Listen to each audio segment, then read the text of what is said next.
Ay, pero...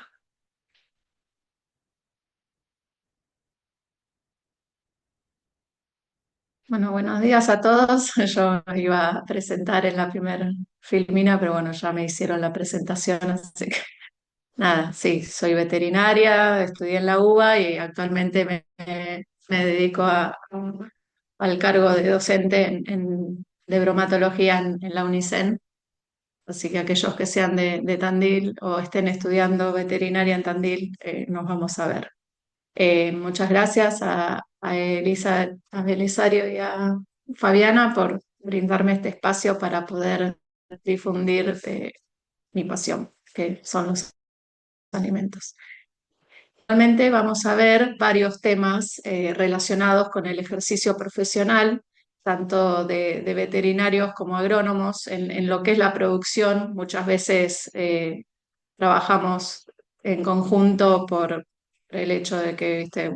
Los agrónomos ven la parte vegetal y nosotros los veterinarios capaz ocupamos más de la salud de los animales.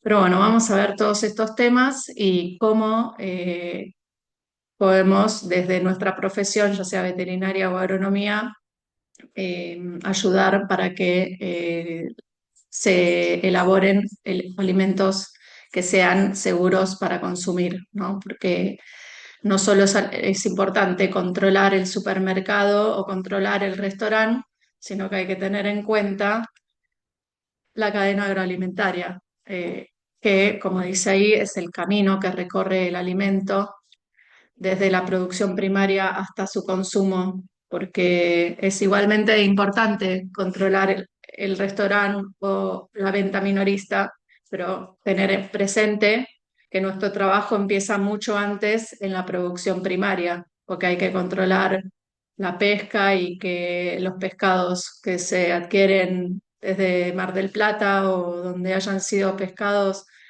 eh, no tengan enfermedades visibles y ¿viste? Tengan buen aspecto y, bueno, cumplan con la normativa que tienen que cumplir, controlar la producción primaria de los vegetales, con qué riegan los vegetales, el suelo, si presenta o no presenta contaminación que pueda transmitirse después a los vegetales que se cosechan. Y en la producción de los animales también, ¿viste? Que se cumpla con el plan sanitario para que los animales crezcan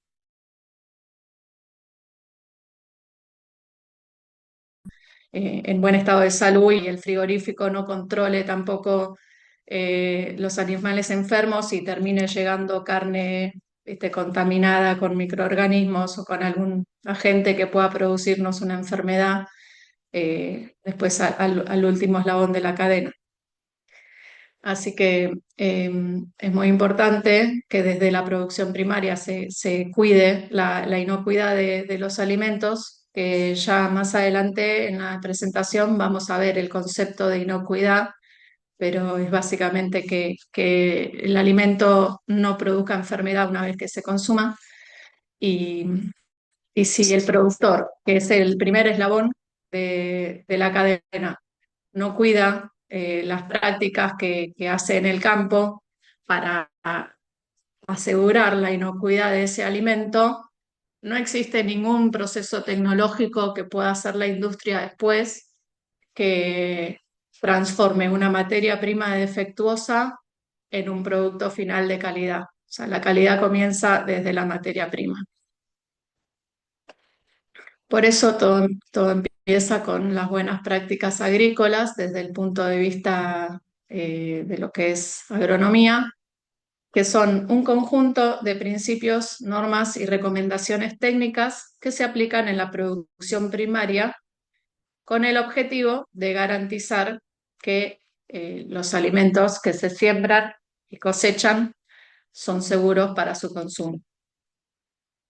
La agronomía, los que producen cereales, más que nada, se tienen que cuidar de las micotoxinas, que son toxinas que se producen por hongos, que los hongos están presentes en el ambiente, o sea, los cereales que uno cosecha no son estériles, tienen microorganismos que forman parte de del ambiente en el que fueron cosechados, criados, bueno, no sé la terminología de agronomía, pero donde fueron, sí, crecidos. Y entonces tienen que cuidar la humedad, por ejemplo, a la hora de cosechar, porque si hay algo que necesita el hongo para poder desarrollar es humedad y calor. Entonces, si uno cuida esas variables cuando está cosechando las, los granos para evitar que se contaminen y después lleguen, porque no se ve, o sea, el hongo que está contaminando el grano que produjo la micotoxina después llega al molino donde van a hacer harina de trigo y en el trigo no vas a ver visualmente el hongo, pero va a estar presente y si uno no cuida la temperatura y humedad a la cual almacena esa, ese alimento, después ya llega contaminado al resto de la cadena alimentaria. Las buenas prácticas agrícolas, como muestran las imágenes, abarcan distintas prácticas. El uso responsable de agroquímicos también es uno. Usar agroquímicos que estén autorizados por la autoridad sanitaria, aplicarlos en los momentos adecuados y en la cantidad que indica la dosis, que indica el fabricante. También hacer un manejo del suelo, como la siembra directa o la rotación de los cultivos, para cuidar la fertilidad del suelo, evitar su erosión.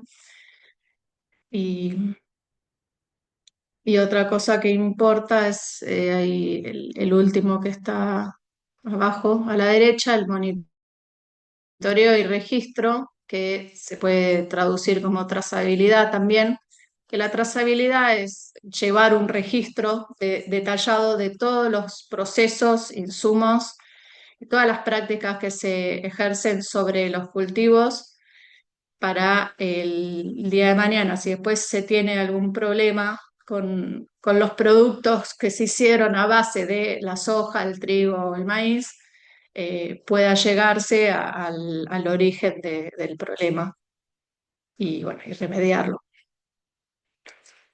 Después, una vez que se cumplen las buenas prácticas agrícolas en lo que es el campo, en la producción primaria, la industria lo que tiene que aplicar para seguir asegurando que esos alimentos que se van a producir sean seguros es las buenas prácticas de manufactura, que se aplican en establecimientos elaboradores y procesadores de alimentos, la inocuidad de los alimentos que elaboran. Acá tenemos dos imágenes. En la de la izquierda, el manipulador tiene las manos sucias, tiene el delantal sucio, no está con ropa de trabajo, está con ropa de calle, no tiene cubierto el pelo. Esas son todas prácticas que hacen que se ponga en riesgo la inocuidad del producto. También están manipulando la carne cruda en la misma tabla que los vegetales.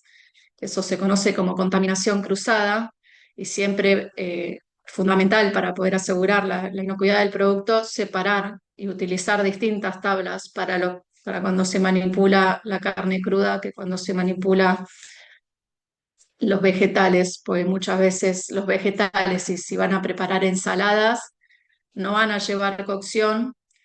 Entonces, si se contaminó la lechuga que después haces la ensalada, la persona que consuma esa lechuga va a terminar como una enfermedad transmitida por alimentos grave.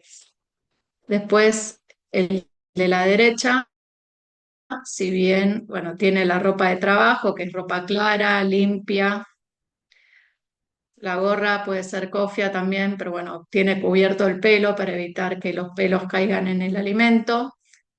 Tiene la tabla donde está manipulando las verduras únicamente. Y los guantes, en realidad, no siempre se utilizan porque el guante da una falsa sensación de que está limpia la mano. O sea, el guante no quita que el manipulador tenga que lavarse las manos para trabajar. eh, y bueno, y también si el guante está sucio, porque usa el mismo guante desde que inició su su hora de trabajo hasta el final y estuvo, viste, manipulando después vegetales que vienen con mucha tierra de las huertas se, donde se cosechan. Y bueno, y si no, si no cambia los guantes y se asegura de que estén limpios, además de lavarse las manos, nada, puede estar contaminando el alimento igual.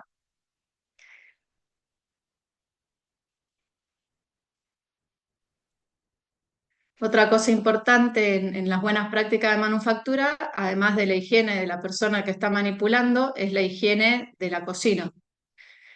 Eh, Porque la higiene del lugar de trabajo es muy importante también para asegurar que el alimento que se está produciendo en ese ambiente después no vaya a ser contaminado y enfermar al consumidor que lo consuma. Y al igual que en las buenas prácticas agrícolas, siempre hay que llevar un registro, o sea, una documentación de todos los procesos que se realizan al alimento, que sirve para las auditorías que se hacen en los lugares y también para llevar si hubo algún inconveniente, poder rastrearlo y darse cuenta dónde estuvo el problema. El bienestar animal es el estado físico y mental de un animal respecto al entorno donde es criado. Esas, hay 5 libertades del bienestar animal, que son las que figuran en la imagen, que fueron definidas por el Consejo de Bienestar Animal de los Animales en el Reino Unido, que bueno, son las que dicen ahí: libre de hambre y sed, que tengan agua a disposición y una dieta adecuada; libre de molestias físicas y térmicas, que tengan provisión de refugio y condiciones ambientales adecuadas; libres de dolor, lesión y enfermedad. Para eso, bueno, ¿viste? Si tienen algún problema, que se los cubre y bueno, que no tengan dolor. Y libres de expresar su comportamiento natural, que tengan espacio suficiente para moverse, instalaciones apropiadas y compañía de su especie, porque muchos de los animales, sobre todo los de producción, son animales que si estuvieran en libertad, en condiciones salvajes, viven en manadas, rebaños. Entonces, asegurarles que puedan estar con animales de su especie para que no sufran estrés innecesario. Es importante aplicar el bienestar animal por distintos temas. Por un lado, como requisito reglamentario, porque hay una normativa del SENASA, que es el Servicio Nacional de Calidad y Sanidad Animal, que, que exige que se cumpla con el bienestar animal en la producción y a nivel de mascotas también. Y después, si uno tiene una producción de carne y quiere exportar carne a la Unión Europea o a China o a Estados Unidos o donde quiera exportar, cumplir con el bienestar animal es un requisito también para el país exportador, del país exportador. Desde el punto de vista comercial, hoy en día los consumidores están siendo un poco más conscientes del bienestar de los animales y exigen también que se los trate, ¿viste? Todo el tema de la gallina libre de jaula y todo eso influye en el bienestar de los animales, no estar hacinados, no estar, ¿viste? Encerrados todo el día, que puedan como estar al aire libre y más. Desde el punto de vista productivo, respetar el bienestar animal también va a ayudar que los productos que se obtienen de ese animal sean de mejor calidad. Y desde el punto de vista ético, los animales son seres vivos y merecen un trato apropiado. ¿Cómo piensan que puede aplicar la producción, el bienestar animal? Si en una granja de pollos o en una granja de cerdos o un tambo, ¿cómo se asegura de poder de aplicar el bienestar animal a esa producción?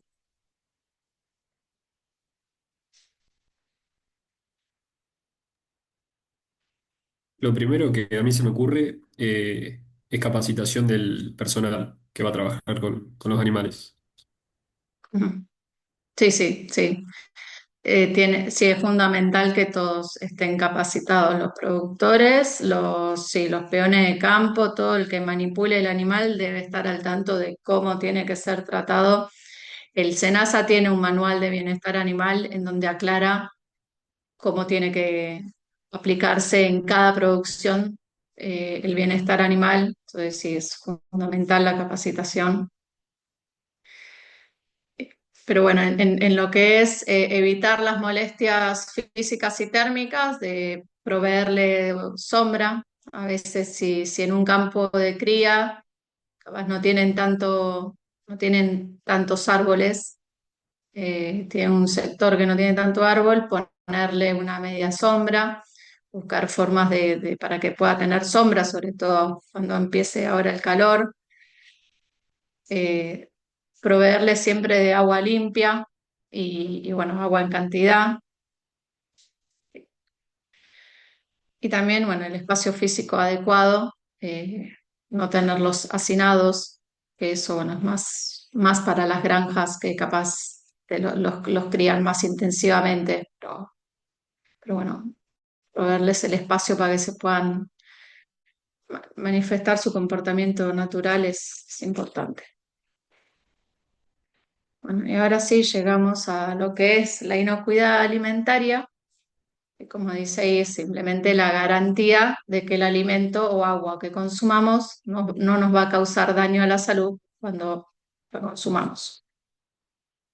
Cuando se consumen agua o alimentos que contienen microorganismos patógenos o sustancias nocivas en cantidades suficientes para afectar la salud del consumidor, se produce lo que se conoce como enfermedad transmitida por alimentos, y la Organización Mundial de la Salud emitió 5 recomendaciones que denomina las claves de la inocuidad alimentaria, que son 5 pautas que se pueden llevar a cabo para asegurar la inocuidad del alimento. Mantener la higiene, habíamos visto en las buenas prácticas de manufactura, la importancia de la higiene de manos, la higiene del personal y la higiene del sector de elaboración. Proveer el uso de agua segura, que ahora lo vamos a ver. El control de temperaturas, mantener los alimentos a temperaturas seguras. La cocción completa de las carnes sobre todo, que aseguran que se eliminen gran parte de los patógenos asociados a la carne cruda, y evitar la contaminación cruzada, que si se acuerdan de la imagen del manipulador que estaba sucio y que estaba con la misma tabla manipulando carne cruda y vegetales, bueno, eso hay que evitarlo para poder asegurar la inocuidad alimentaria. El agua segura, a qué llamamos que sea segura, es aquella cuyo uso y o consumo no va a producir un efecto adverso para la salud y o contaminación de los alimentos que son regados o lavados con ella. Porque si lavan la lechuga con agua que no es segura, pueden estar contaminando la lechuga a través del agua. Entonces, muy importante la calidad del agua y asegurarse de que sea seguro su utilización. Hay diversas enfermedades que se pueden transmitir a través del agua. Muchas son virales, otras parasitarias, y es muy importante el agua segura también tenerla presente en la producción. Bueno, en la imagen de la derecha tienen el riego de los vegetales, así que el riego de con qué riegan las, los cereales es importante, y también el agua que toman los animales en las producciones es importante, porque piensen que las vacas de leche, la leche es gran porcentaje de su composición es agua, y la vaca va a producir esa leche, ¿no? De su organismo, del agua que consuma ella. Y si ella no consume agua que sea segura, va a estar produciendo una leche que está contaminada desde el origen, ¿no? Porque va a sacar los nutrientes de ella misma, y si no consume agua segura, no va a producir leche que sea segura. El Código Alimentario argentino, que es la normativa argentina sobre todos los temas de legislación alimentaria, rige toda la legislación alimentaria, define en su artículo 982 agua potable como aquella que es apta para el consumo, no debiendo contener sustancias o cuerpos extraños, sustancias orgánicas o inorgánicas o cuerpos extraños en tenores tales que hagan peligroso su consumo. O sea, el agua tampoco es estéril. O sea, el agua un mínimo de sustancias orgánicas, inorgánicas y microorganismos tiene. Pero bueno, el código tiene como el límite de, bueno, hasta acá es seguro su consumo, ya si tiene más de estas sustancias o más de estos microorganismos, ya no es potable y no se puede consumir.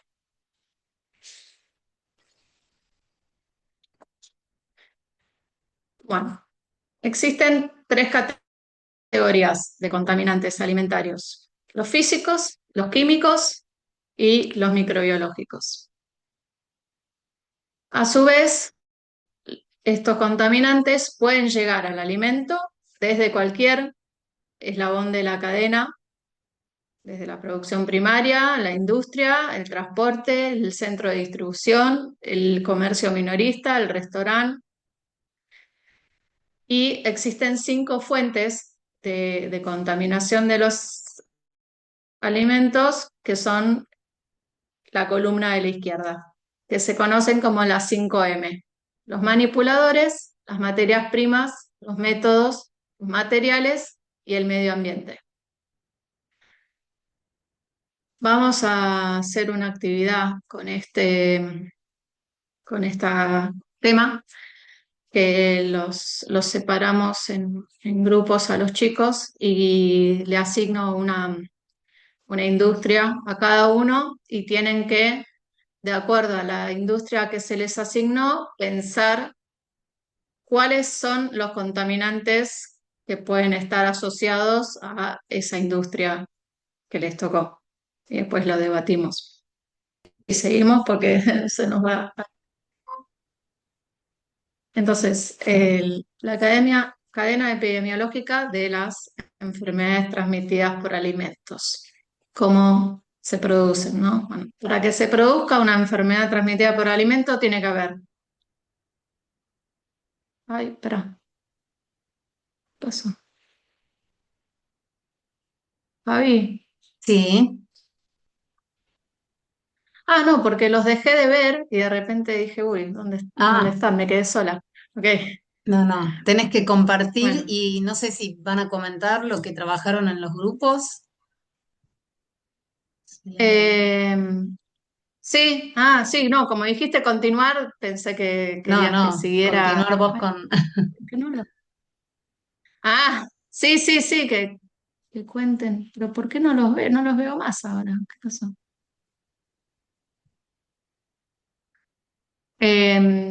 Sí, pará, un segundo. Ah, em, sí, bueno, que los primeros grupos, el tambo fue el primer grupo. Hola, sí, sí. Sí, cuenten, ¿qué pensaron? Bueno, nosotros pusimos, bueno, el grupo uno como biológico pusimos en general bacterias de cualquier tipo, por ejemplo, no sé, células somáticas también puede ser, que nos dan inicio de mastitis, o una bacteria externa del ambiente, digamos, que nos perjudique la calidad de la leche. Después, como Ujú. químico, pusimos Sí, contaminantes con desinfectantes, ya que las máquinas se limpian claro. con ácidos y bases, y después residuos de antibióticos, que cuando les suministramos algún tipo de antibiótico puede quedar también en la leche, y Ujú, ya baja la calidad.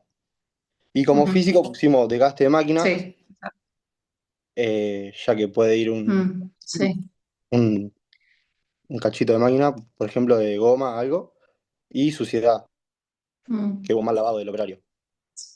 sí, sí, sí. Sí, no se le limpia, no se le higieniza la ubre a la vaca antes Claro, sí, de ordeñarla. Y sí, toda la tierra que trae del ambiente también. Sí, tal cual. muy bien, exactamente. El segundo grupo eran los de Feedlot, ¿no, Fabi? Que bueno, yo estuve en uno, pero si quiere el Estaba el otro grupo 2 comentar. también que tenía tambo, no sé si tienen algo más para agregar, algún otro diferente que hayan pensado. O Buenas. Mm, Bueno, yo estaba en el grupo 2, pero pusimos más o menos lo mismo. lo mismo. Capaz que sumamos, sí, más, sí, medio muy que lo bien. mismo, Mm, capaz todo lo que sería el agua no potable se utilizan agua sucia no potable para la limpieza de los equipos y de la manga que puede transmitir alguna enfermedad como Salmonella, Escherichia coli o algunas sustancias como sí. nitratos, nitritos. Pero después pusimos más o menos o sea, no más o menos lo mismo, literal lo mismo. Ujú. Residuo de Ah, antibióticos, desinfectantes, mastitis, sí, también pusimos barro o falta de limpieza en lo que sería en los operarios y cómo es, y al momento del ordeñe de las vacas. Pero nada, eso. Buenísimo. ujú, Bueno, grupo 3 y 4 tenía feedlot. No sé, alguien del grupo 3, sí, algún representante. Yo estaba en el grupo 3, no sé si se me escucha. Sí. Eh, sí. Más que nada desarrollamos el tema de coliformes en agua, que bueno, eran bacterias que se encontraban en el intestino y podían llegar a la bebida donde los animales consumían. Y Ujú. después en el tema tanto contaminante físico, al no ser una actividad que se desarrolle con mucha maquinaria, por ahí no peligra tanto en ese lado.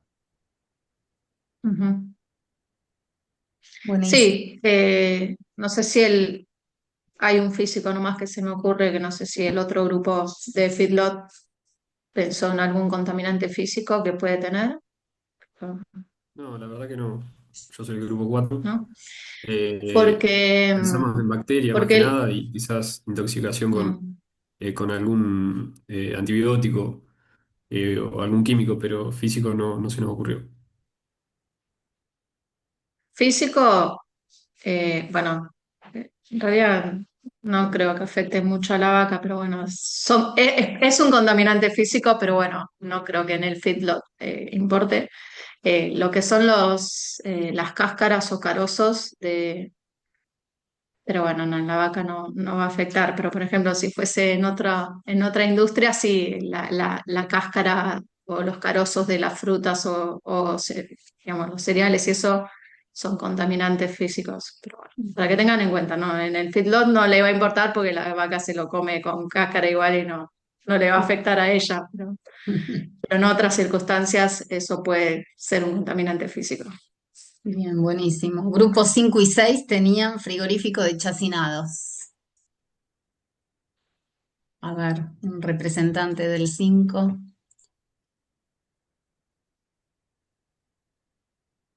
Bueno, nosotros hablamos un poco de lo que vienen diciendo, hablamos sobre las condiciones de los manipuladores, la falta de ropa adecuada de trabajo.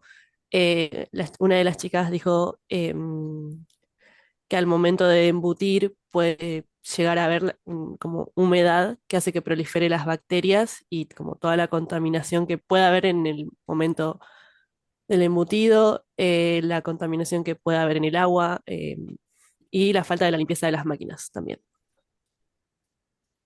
Buenísimo, vale. Nosotros Gracias. por Sí. parte del grupo 6 ahí en contaminantes físicos, también más o menos coincidimos con lo mismo, con el tipo de instalaciones, tener un lugar adecuado, no sé, como por ejemplo mesadas de acero inoxidable, azulejados y demás. Y después, en cuanto a la manipulación, los diferentes agentes físicos, no sé, que se escapen fragmentos de hueso, metal, alguna Ujú. contaminación con algún plástico y demás. Sí, claro, Y después, sí, perdón. sí.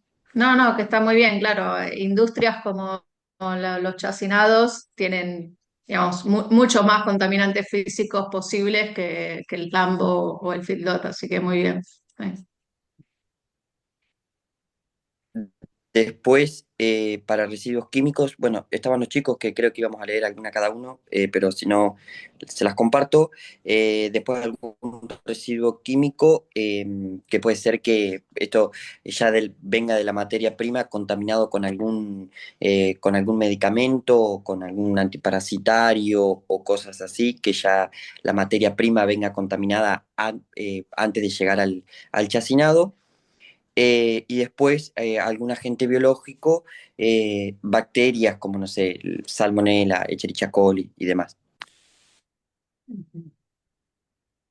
Bueno, buenísimo. Más, Grupo, yo quiero ¿qué? agregar nomás Ah, algo Mica. que sí, que en los químicos, como dijo el compañero, hay algunos medicamentos que tienen un periodo de retiro. O sea, antes de la faena no se tiene que dar más. Y por Sí. eso hay algunos que no cumplen eso y ahí sí llegan esos medicamentos a las chacinadas. Eso nomás. Sí. Qué bueno. Genial. Sí, también químico puede ser los productos químicos que se utilizan para la limpieza y desinfección de las máquinas embutidoras o las mezcladoras de los ingredientes que se utilizan en los distintos chacinados, o las mesadas también, si quedan residuos de los productos de limpieza y desinfección. Y también, sobre todo en lo que es la industria de hacinados, uno de los contaminantes químicos que puede llegar a haber es el exceso de uso de aditivos, que los nitratos y nitritos que se utilizan para la salazón, para la sal Pueden ser nitro, cancerígenos para en la exceso, salmuera, ¿no? eso sí. Por eso, el exceso de nitrato y nitritos puede ser un contaminante químico también en este caso. Buenísimo. Grupo 7 y 8 tenía campo de siembra, maíz, soja, trigo. Bueno, buenos días. Soy del grupo 7. Como bien dijo Fabi, nos tocó el campo de maíz, soja o trigo. El grupo lo pensó más que nada como cuando cosechamos los granos que van hacia una industria alimenticia o hacia almacenado para posterior traslado hacia industria. Identificamos agentes contaminantes de tipo biológico como hongos, insectos o semillas de otras especies que pudieran ser tóxicas. Ujú, Después, como contaminantes químicos, productos fitosanitarios en general, ya sea ujú. los que matan o los que hacen, los que ayudan. Sí. Y después, como contaminantes físicos, piedras o tierra y piezas de Mm, maquinaria. Lo vimos ujú. más del lado de la cosecha que con la planta en pie en el campo, digamos. Claro, no, está bien, sí, tal cual. Bien. Grupo 8, ¿hay alguien que quiera? Sí, nosotros pusimos más o menos lo mismo, o sea, también como agente biológico nombramos a Fusarium con las micotoxinas, eh, también en contaminantes químicos mencionamos el tema de que quizás en las pulverizadoras que quedan sin limpiar quedan restos de agroquímicos, de algún agroquímico, ocurren mezclas y también puede actuar como contaminante. Y físico también nombramos piedras, alguna parte que se le haya zafado a la maquinaria, eso. Esclerosios también habíamos mencionado en contaminantes biológicos y más o menos lo mismo que pusieron el grupo 7. Súper. Gracias, Joaquín. Y el grupo 9, comercio minorista.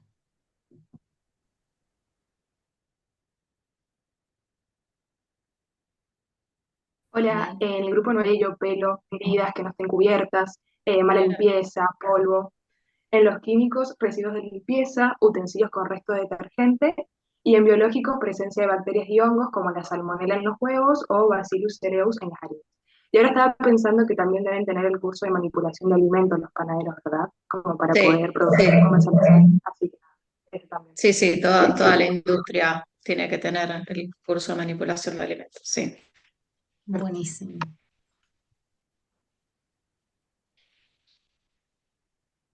Bueno, Ahora sí ahora vuelvo a compartir compartís. y claro, eso fue lo que pasó, no estaba compartiendo, estaba viéndolo desde mi tecnología. Bueno,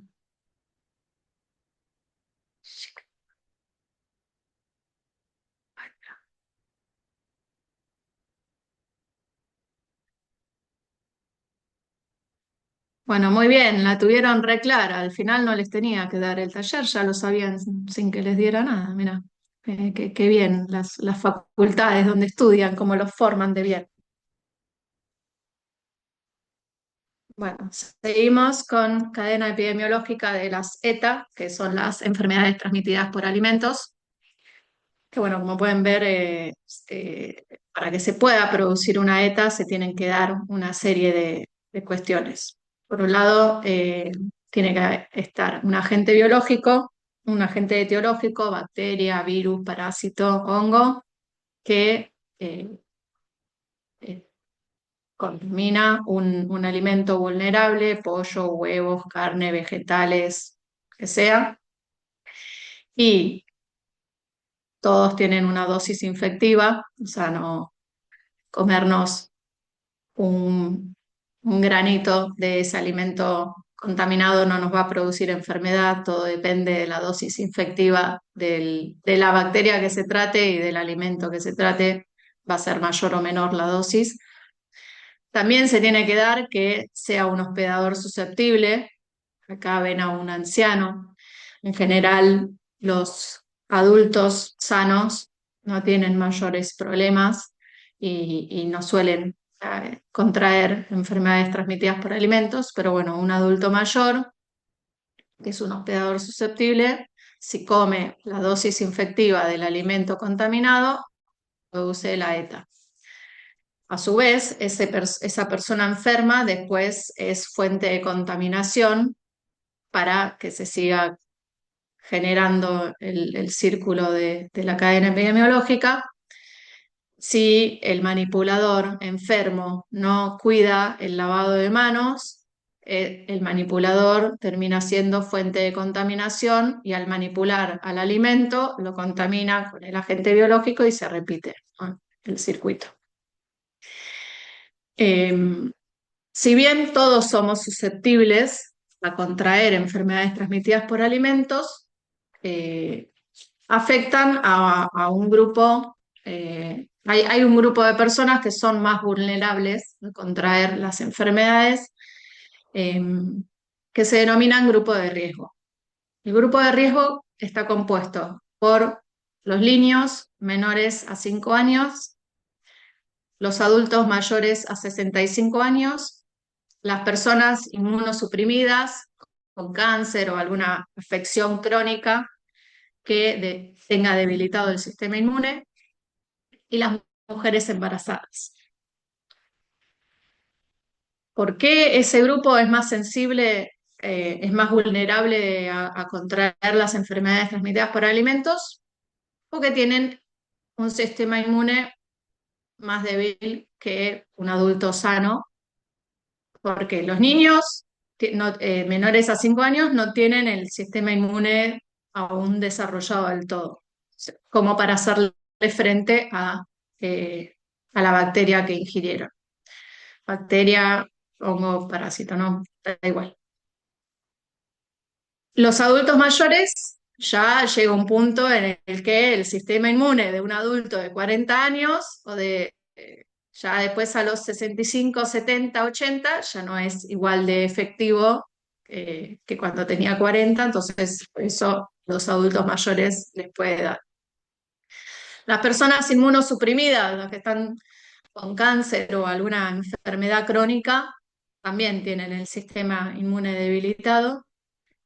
Y las embarazadas, como están gestando a alguien adentro suyo, tienen también el sistema inmune un poco frenado, porque imagínense que si tuviesen el sistema inmune a tope, la persona rechazaría a estar gestando a alguien adentro suyo, porque es como no son copias 100%, o sea, entonces la incompatibilidad que se pudiera dar entre el bebé que está creciendo y la mamá, si el sistema inmune la detecta como extraño, lo atacaría y no podríamos quedar embarazados. Entonces, se le frena el sistema inmune a la embarazada y eso hace que sea más susceptible de después enfermar.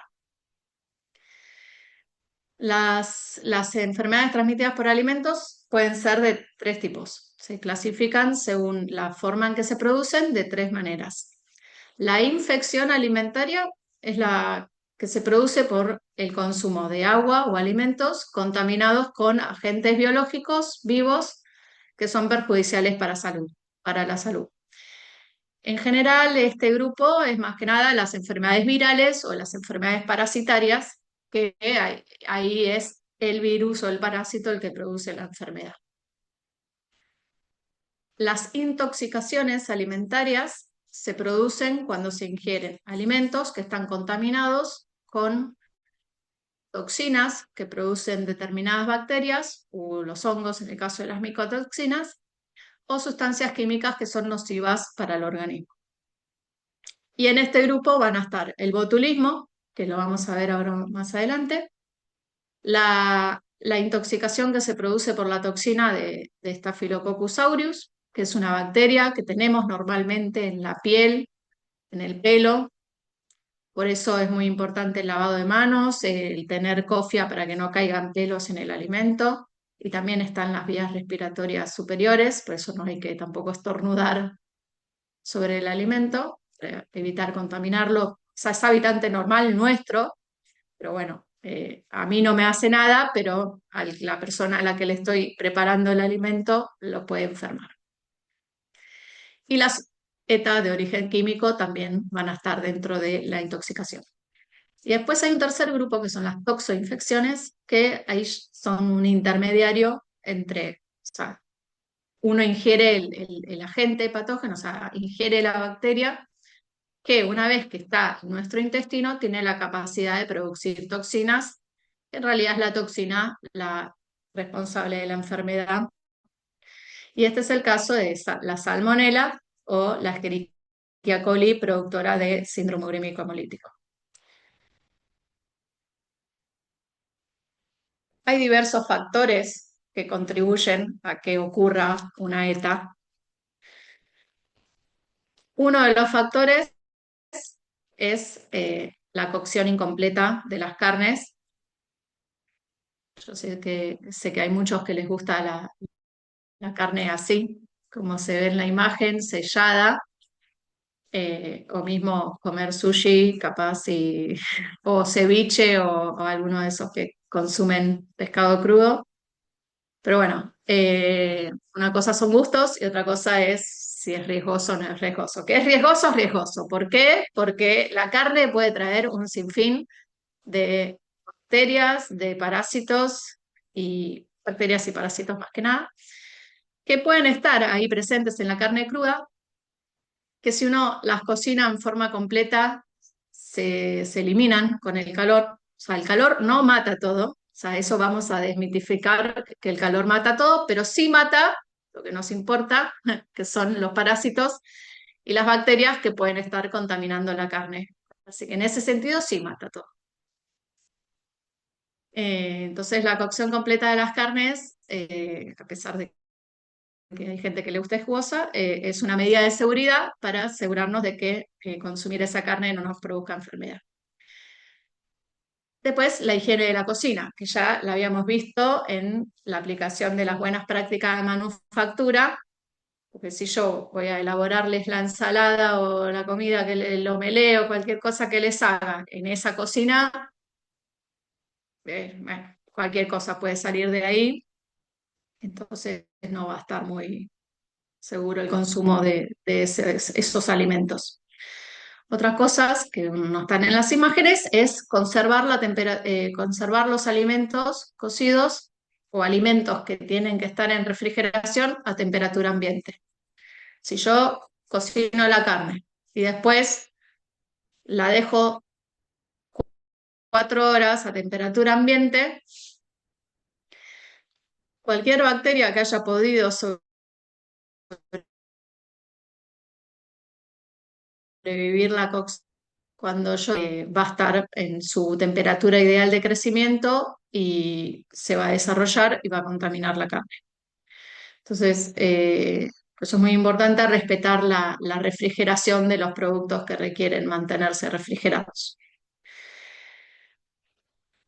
Por supuesto, la higiene personal influye también en la ocurrencia de la seta, de la cocina. O sea, si el manipulador no se lava las manos al manipular el alimento, puede ser el causante de que ocurra la ETA. Y la contaminación cruzada, que la habíamos visto, que es una de las claves de la inocuidad alimentaria, que la habíamos visto con el manipulador que tenía en la misma tabla la carne cruda con los vegetales. Eso no. La triquinosis es una enfermedad zoonótica que se transmite del animal al hombre, producida por larvas del parásito Trichinella spiralis, el cual se aloja en los músculos de los animales y en nuestro país se produce comúnmente en cerdos domésticos o en algunas especies silvestres como jabalíes o pumas. El hombre contrae el parásito al consumir los productos y subproductos, ya sea crudos o insuficientemente cocidos, elaborados a partir de carne de cerdo o jabalí, contaminada con larvas enquistadas y que son faenados sin inspección veterinaria. Es por eso que es tan importante cuidar la fuente de donde se adquieren los chacinados y o embutidos y asegurarse que provengan de fuentes confiables. Las fuentes confiables me refiero a establecimientos habilitados por la autoridad sanitaria que hayan hecho el análisis de digestión artificial en un laboratorio de muestras de músculo de cada cerdo que se faenó para asegurar que el músculo esté libre de larvas del parásito. Y por lo tanto, los alimentos que suelen estar asociados con esta enfermedad son productos y subproductos, como había dicho anteriormente, de carne de cerdo, como son los salamines, embutidos, chorizos, hamburguesas e incluso los cortes de carne de cerdo como el matambre o la bondiola, el solomillo, esos también. Siempre que estén insuficientemente cocidos o se consuman crudos.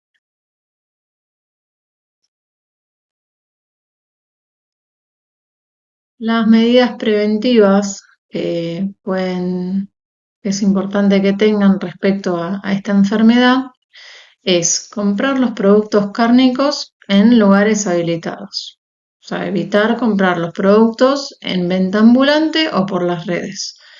O sea, productos que si ustedes no saben si la persona que hizo el chacinado le hizo el estudio de laboratorio a el cerdo que faenó o el jabalí que faenó, que hoy en día está muy de moda la faena de jabalíes y hacer embutidos o chacinados con carne de jabalí, si no saben si la persona que hizo esos productos hizo el análisis para ver que estuviera libre del parásito, es riesgoso consumir esa carne, ese producto. Cocinar completamente la carne hasta que desaparezca el color rosado de su interior, siempre y cuando se refiere a los cortes de carne, ¿no? Ya sea de cerdo o jabalí que se consumen, así como el carne del cerdo o la bondiola, como decía anteriormente. Los métodos de salazón y ahumado no eliminan el parásito, entonces las acciones que pueda tomar la industria, como el salazón o ahumado, o mismo si hacen una conserva de esa carne, tampoco va a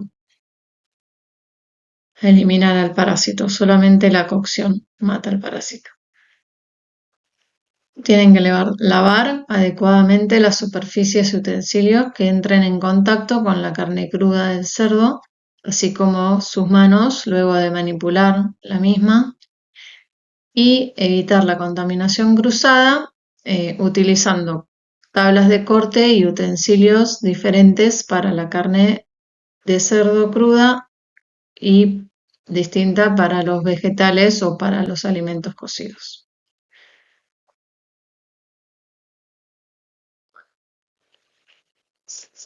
El botulismo es una enfermedad producida por el consumo de conservas caseras de hortalizas, frutas, embutidos y mariscos contaminadas con la toxina de Clostridium botulinum, la cual es una potente neurotoxina que produce parálisis del sistema nervioso. Las esporas de Clostridium botulinum, que es la bacteria responsable de esta enfermedad, su toxina, están distribuidas ampliamente en la naturaleza. Están en el suelo, en los vegetales, están en la miel también, que ahora les voy a hablar un poco del botulismo del lactante, que es un caso aparte al botulismo alimentario del adulto. Los alimentos implicados en el botulismo alimentario del adulto son las conservas, sobre todo las conservas hechas caseras, como les había mencionado anteriormente, y sobre todo las conservas que tienen baja acidez, como por ejemplo las de palmitos, la de pimientos, las de porotos, las de espárragos, la de maíz dulce y también las de pescados. En el caso del botulismo infantil, el responsable de la enfermedad es la miel, el alimento implicado, porque la miel tiene a las esporas de la bacteria esta y entonces en este caso la responsable de la enfermedad es la espora. No, bueno, es la toxina, pero bueno, es complejo el ciclo. O sea, el lactante, el niño menor a 1 año, consume miel con esporas que en su sistema digestivo, como todavía no lo tiene desarrollado por ser bebé, no lo tiene, digamos, bien desarrollado, no tiene la acidez estomacal suficiente y el sistema inmune que tenemos en el intestino desarrollado para hacerle frente a la espora del Clostridium botulinum y evitar que germine dentro del intestino, y ahí es donde va a producir la espora, la toxina, que es la responsable de la enfermedad. Y por eso es que el Código Alimentario Argentino obliga que en los rótulos de las mieles se ponga la leyenda no dar o no suministrar a niños menores a 1 año. El botulismo es una enfermedad que se produce todos los años. Generalmente está asociada a reuniones familiares donde se consumen conservas elaboradas de manera casera sin los recaudos necesarios para evitar esta enfermedad. Para prevenir que la bacteria produzca la toxina en la conserva que elaboramos de manera casera, algunas medidas que es importante que tomen es Primero, asegurar que el pH de la conserva sea menor a 4,3. De esa manera evitamos que la espora pueda germinar y producir después la bacteria crecer y después producir la toxina que es la responsable de la enfermedad. Después, otra cosa que pueden hacer también es dejar un espacio libre en el frasco, no llenarlo hasta tope. ¿Por qué es eso importante? Porque si dejan un espacio libre para que haya oxígeno en el frasco, la bacteria es anaerobia, quiere decir que crece en ausencia de oxígeno. Entonces, si ustedes dejan espacio libre en el frasco para que pueda haber oxígeno, la bacteria no va a tener las condiciones necesarias para poder germinar y producir la toxina. Y también, si además de dejarle espacio al frasco, lo mantienen refrigerado, temperatura de refrigeración también es un impedimento para la bacteria, para la espora, para germinar. Entonces, haciendo esas dos cosas, que a veces si es una conserva que no van a poder asegurar el pH ácido, porque no es la idea de la conserva, hacen ajo en aceite o berenjenas al escabeche o algo que no asegure que tenga la acidez suficiente para evitar que germine la espora, lo que pueden hacer es no llenar del todo el frasco y mantenerlo refrigerado. Y haciendo esas dos cosas, por lo menos se aseguran también de evitar darle a la espora las condiciones óptimas para poder germinar. También no hacer grandes cantidades de la conserva, hacer pequeñas cantidades para que no dure mucho en el tiempo y evitar que con el tiempo la espora también pueda tener más oportunidad de germinar y crecer y producir la toxina. Bueno, les puse estas noticias para que vean que el botulismo alimentario es una enfermedad que se produce todos los años, que está presente en nuestro país y que tiene consecuencias muy graves. Muchas veces las personas afectadas tienen que ser hospitalizadas y su pronóstico es reservado. Muchas personas pasan semanas internados luchando por su vida, porque recuerden que la toxina del Clostridium botulinum es una neurotoxina que afecta a los nervios y eventualmente el nervio que se ve afectado es el nervio de la respiración y terminan muriendo de un paro cardiorrespiratorio. O sea, no es una muerte muy agradable. Bueno, y llegamos a la última diapositiva, que es una pena que no hayamos podido hacer en el taller cuando nos vimos, pero bueno, me parecía importante poder dárselas porque es muy importante para toda persona aprender a leer un rótulo para poder tomar decisiones más formadas de lo que están consumiendo y no que el marketing les venda un producto. Entonces, bueno, tienen que tener en cuenta que el rótulo tiene información que es de carácter obligatorio, que es la que les voy a mencionar, e información que es que añade el productor para vender el producto, que no hace falta que esté, pero bueno, la ponen porque te llama más la atención y te da más ganas de comprar el producto de esa manera.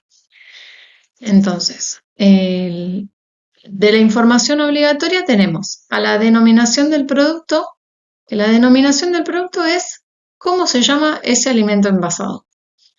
Porque, por ejemplo, si ustedes agarran unas pepas, el nombre no es pepa.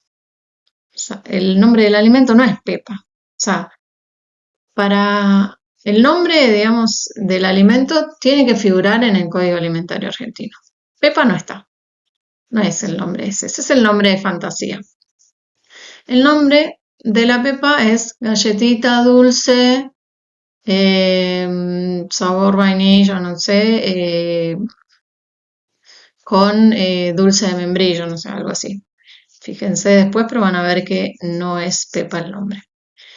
Así que bueno, la denominación del producto la van a tener al frente del envase, como acá, jamón cocido, no hay mucha, o sea, no hay mucha ciencia con el jamón cocido, porque uno tiene como en la cabeza la idea de que es un jamón cocido. Pero bueno, ya con los ultraprocesados es un poco más difícil porque no es algo como pechuga de pollo o algo como que se ve que es, sino es como que bueno, es un junte de ingredientes. Así que bueno, ese por un lado, siempre es importante leer la denominación del producto porque de repente hay muchos productos lácteos que son alimentos lácteos a base de y no son el producto lácteo que uno cree. Así que bueno, para no llevarse así sorpresas, es muy importante siempre leer la denominación del producto. Los datos del elaborador nos van a servir en caso de que tengamos que hacer algún reclamo. Porque si tenemos algún inconveniente con algún alimento envasado, nos tenemos que contactar con defensa del consumidor de la empresa. Porque si yo compré un paquete de galletitas, de arroz, de fideos, de pan o de cualquier cosa, que vino con algún problema, vino con, viste, alguna plaga dentro o vino sin algo, la culpa no lo tiene el supermercado donde lo compré o la despensa donde lo compré. Porque eso solo son la boca de expendio, o sea, el que se tiene que hacer responsable del alimento envasado que tiene algún defecto es el elaborador. Entonces, para eso están los datos del elaborador, para que uno, ante un reclamo, pueda llamar y decir, mira, yo compré este producto en Golópolis o en donde sea y me vino con este problema. Y bueno, y ellos tienen que responder su reclamo. El contenido neto es la cantidad de alimento que trae el envase, no tiene mucha ciencia, pero bueno, les da una idea de si están comprando medio kilo, un kilo, o 80 gramos, o lo que sea. El número de lote identifica a un grupo de productos que fue elaborado bajo las mismas condiciones en un mismo espacio de tiempo. Esto va a servir porque si uno tiene algún problema con un producto, si no sé, me vino fallado este producto y contactas a la empresa, después la empresa, o sea, si tu producto estuvo fallado, es posible que todos los productos que tengan el mismo número de lote, porque identifica a un grupo de productos, también estén fallados. Entonces es importante que estén identificados con número de lote para poder recuperar. O sea, hay una acción que se toma que cuando un producto es defectuoso y cae una denuncia de que el producto fue defectuoso, o si la empresa se dio cuenta sola, poder hacer la devolución del producto, que se llama recall. Y para poder hacer el recall es importante que esté el número de lote. En cuanto al listado de ingredientes, que es otra de los datos importantes siempre a leer en los rótulos, tengan en cuenta que los ingredientes están ordenados por orden decreciente en la que están presentes en el alimento. Entonces, los 3 primeros ingredientes van a ser los que están en mayor cantidad, en mayor proporción en el alimento. También en el listado de ingredientes se va a declarar los aditivos que tiene ese alimento, si es que lo tiene, y los alérgenos. Bueno, finalizados los ingredientes, digamos, a continuación del listado de ingredientes, se declaran los alérgenos. Que ahí es donde ven el contiene leche, contiene maní, contiene almendra, contiene trigo, contiene... O también pueden encontrar que dice puede contener. Puede contener leche, puede contener maní, puede contener nueces, puede contener huevo, bla. El contiene es porque en el alimento, o sea, el ingrediente alergeno forma parte del alimento. Por ejemplo, el pan contiene trigo. O un alimento lácteo va a contener leche. El puede contener se debe a que por fallas en las buenas prácticas de manufactura, cuando se elabora ese alimento, la empresa capaz que produce, o sea, el alimento no contiene maní, por ejemplo, no sé, un pan que te diga contiene maní y puede contener maní. Y el pan no tiene maní dentro de su listado de ingredientes, pero capaz que dentro de esa empresa, así como elaboran ese pan, también elaboran otro producto que sí tiene maní. Entonces, ante fallas en las buenas prácticas de manufactura, donde puede haber contaminación cruzada, se debe declarar el puede contener, por las dudas, ¿viste? El puede contener es un atajo de la empresa elaboradora del alimento, bueno, ojo que puede fallar. Bueno, después también está la tabla nutricional, que esa se debe declarar por porción y el porcentaje de valor diario recomendado. Y algunos también lo declaran en 100 gramos. Siempre aclara la porción cuántos gramos es, o en las galletitas, por ejemplo, si son 2 galletitas las que conforman la porción, o si son 3, o si son 50 gramos, a cuánto equivale. Bueno, todo eso está declarado en la tabla nutricional, que es un dato más, pero es importante si uno quiere como controlar lo que come. Fecha de vencimiento también es otro de los datos importantes a leer en el rótulo. La fecha de vencimiento, dependiendo de la durabilidad del producto, se va a colocar como día/mes o mes/año. Algunos alimentos de almacén que tienen una larga vida útil expresan su vencimiento como consumir preferentemente antes de. Ahí hay que hacer una distinción porque los alimentos que son perecederos, los lácteos, las carnes, todos los alimentos frescos que se almacenan en la heladera, esos van a tener fecha de vencimiento. Y una vez que se venció ese producto, se tiene que tirar. Ahora, los alimentos de alacena, los alimentos secos que no necesitan refrigerarse para almacenarse, en general van a tener la fecha de vencimiento, o pueden tener la fecha de vencimiento, como consumir preferentemente antes de. Esos alimentos, si se pasa la fecha de vencimiento, no pasa nada, no se van a enfermar. La fecha de vencimiento de esos productos es la fecha hasta la cual el productor asegura la calidad de ese producto. O sea, después, pasada la fecha de vencimiento, se puede, dependiendo la humedad, se puede resecar o se puede al revés humedecer, o bueno, puede tener fallas, se le pueden alterar las características organolépticas, pero bueno, no es una cuestión ahí de inocuidad.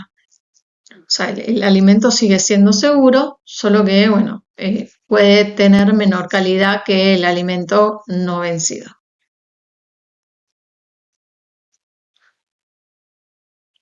Después, en condiciones de almacenamiento, el productor debe declarar cómo se debe almacenar el alimento. Porque hay alimentos que necesitan heladera para almacenarse y se tienen que mantener refrigerados, como los lácteos, la crema, la manteca. Esos alimentos van a ver que el rótulo dice mantener refrigerado entre 2 y 5 o entre 4 y 8, bueno, va variando según la marca y el producto, pero bueno, más o menos esas temperaturas. Después hay alimentos como los enlatados o el arroz o la polenta o bueno, las galletitas, todos esos alimentos secos que se almacenan en ambiente fresco y seco, siempre, o viste, en envases cerrados, tipo en latas o algo así que los mantenga bien cerrados para que no se humedezcan. Y después tenés alimentos como las leches larga vida o los jugos de fruta como el Bagio, el Cepita, esos que también vienen en Tetra Pak. Esos alimentos, cuando están cerrados, dice mantener el lugar fresco y seco en envase cerrado. Una vez abierto, mantener refrigerado y consumir dentro de X días. En general, 3, 5 días, más o menos. Así que siempre es muy importante leer cómo se tiene que almacenar un alimento. En general uno ya lo sabe, pero bueno, si tienen dudas de cómo se tiene que almacenar un alimento, siempre es bueno mirar el rótulo, porque el productor te lo va a aclarar.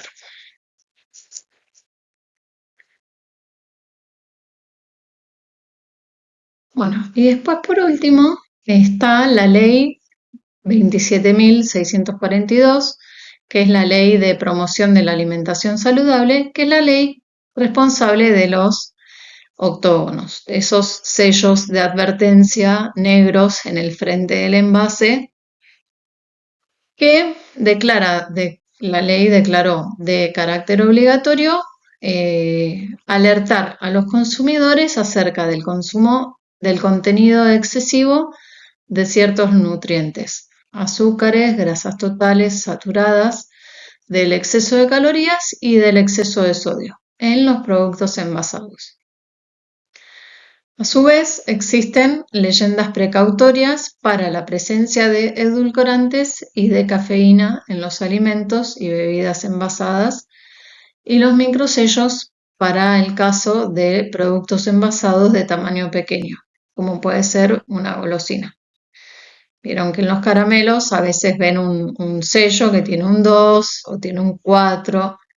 Bueno, ese 2 o ese 4 es que tiene 2 de los sellos de advertencia o tiene 4 de los sellos de advertencia.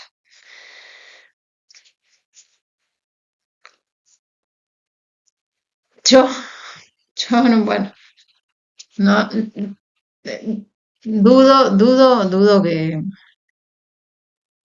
dudo que haya, para mí no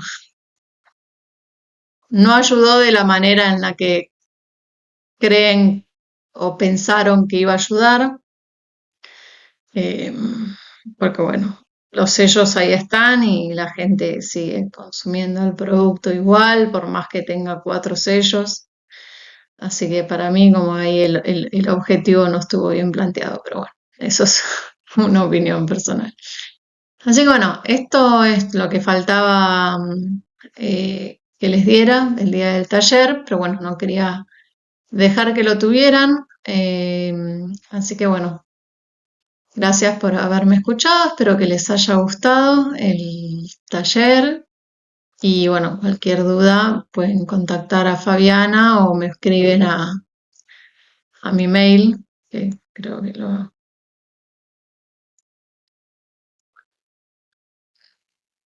le piden el mail a Fabián. Y me escriben o me pueden escribir también en Bromatología is Life o bromatología.salud y bueno, y les despejo las dudas que tengan. Gracias.